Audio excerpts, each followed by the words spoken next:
बिस्मिल्लाहिर्रहमानिर्रहीम। अस्सलाम वालेकुम। तमाम सुनने वालों को खुश आमदीद मेरी चैनल सच्ची आप बीती पर। तो जिन दोस्तों ने अभी तक मेरे चैनल सच्ची आप बीती को सब्सक्राइब नहीं किया है वो इसे सब्सक्राइब करें और बेल के बटन को ऑल पर प्रेस करें ताकि आपको मिलती रहे चैनल पर आने वाली तमाम न्यू अपडेट। जो दोस्त मेरी चैनल पर अभी नए आए हैं मैं अपने न्यू सब्सक्राइबर को वेलकम करती हूं और आप तमाम दोस्तों का बेहद शुक्रिया जिन्होंने मेरे चैनल को पसंद किया और मुझे अपनी सच्ची आप बीती भेजी। बढ़ती हैं उन्हीं सच्ची आप बीती में से एक सच्ची आप बीती पर जो कि हमें भेजी है अरीब ख़ान ने। सुनते हैं अरीब ख़ान की सच्ची आप बीती।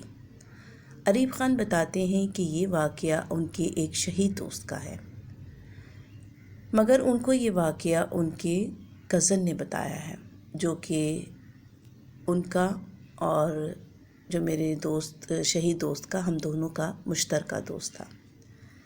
ये वाक़या 2005 का है जब पाकिस्तान में क़यामत ख़ेज़ ज़लज़ला आया और हमारा ये दोस्त उसी इमदादी कार्रवाइयों में उसने बढ़ चढ़कर हिस्सा लिया, क्योंकि हमारा ये दोस्त पाकिस्तान आर्मी में कैप्टन था और इसने अपने वतन की बहुत खिदमत की और इसी खिदमत के नतीजे में इसको शहादत हासिल हुई। क्योंकि आप लोगों को मालूम होगा जब इमदादी कार्रवाइयाँ की जा रही थी नॉर्दर्न एरिया और आज़ाद कश्मीर में बिल्कुल तबाही हो गई थी और पाकिस्तान आर्मी और तमाम पाकिस्तानियों ने बढ़ चढ़ कर इसमें हिस्सा लिया था। और उन्हीं दिनों जब पाकिस्तान आर्मी का एक हेलीकॉप्टर इमदादी कार्रवाइयाँ करते हुए पहाड़ियों की तरफ गया तो वहाँ पर वो क्रैश हो गया था और उसमें जितने भी लोग थे तमाम शहीद हो गए थे और उन्हीं में मेरा ये दोस्त भी था जिसको शहादत का रुतबा मिला। मुझे इसकी शहादत की ख़बर मिली तो मुझे बहुत ही दुख हुआ और ख़ुशी भी कि अल्लाह ने मेरे दोस्त की ख्वाहिश को पूरा किया कि उसने कहा था कि मैंने अपनी वतन पर अपनी इस जान को कुर्बान कर देना है। फिर जब मेरा वो दोस्त जो कि हम दोनों का मुश्तरका दोस्त था उसका कज़न कराची आया तो उसने मुझे एक बहुत ही अजीब व गरीब वाक़या सुनाया। मैं आपसे ना अपने इस दोस्त जो शहीद है इसका नाम शेयर करूँगा और ना ही उसके कज़न का। जब उसका कज़न कराची आया तो उसने मुझे बताया कि अपनी शहादत के तकरीबन 15 दिनों के बाद मेरा वो कज़न शहीद कैप्टन मेरे ख्वाब में आया। उसने ख्वाब में आकर मुझे ये बताया कि रावलपिंडी के फ़लाँ बैंक में मेरा फ़लाँ अकाउंट है और उसका जो नंबर है वो ये है, तो वहाँ पर मेरे जो है कुछ रकम रखी हुई है वो तुम रकम निकलवा कर मेरी माँ को दे दो। फिर इसी कैफियत में मेरी आँख खुल गई और मैंने फ़ौरन ही वो नंबर जो था उसको अपनी डायरी पर लिख लिया कि कहीं मैं ये नंबर भूल नहीं जाऊँ।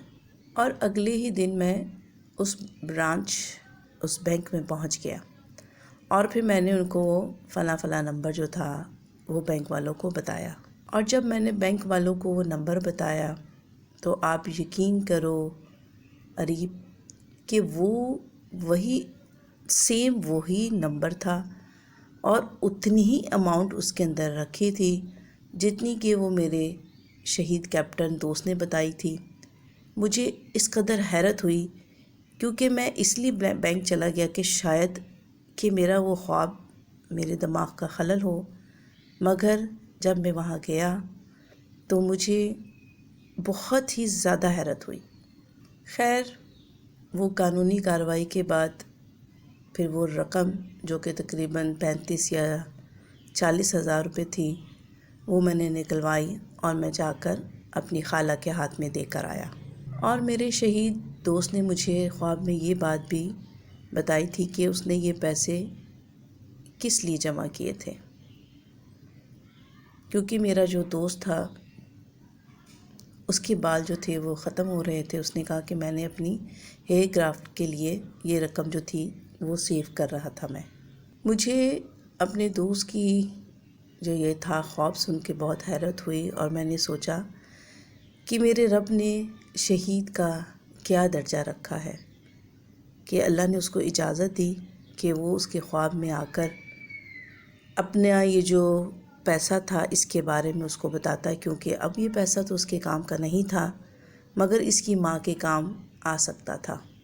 تو اللہ کی اجازت سے اس نے خواب میں آ کر اس کو یہ بات بتائی، اور اس پیسوں کی جو حقدار تھی اس کی ماں تھی، کیونکہ اس کی ماں کو ان پیسوں سے بہت سہولت ہو گئی تھی، کیونکہ ان کے والد صاحب بھی حیات نہیں تھے، اور اللہ پاک نے اپنے شہید کو بہت اچھا درجہ دیا ہے۔ تو یہ تھی اریب خان کی سچی آپ بیتی۔ امید کرتی ہوں آپ کو پسند آئی ہوگی۔ اس ویڈیو کو لائک اور شیئر کرنا بالکل مت بھولیے گا۔ مجھے اور اپنے پیاروں کو اپنی نیک دعاؤں میں ضرور یاد رکھیے گا۔ اللہ حافظ۔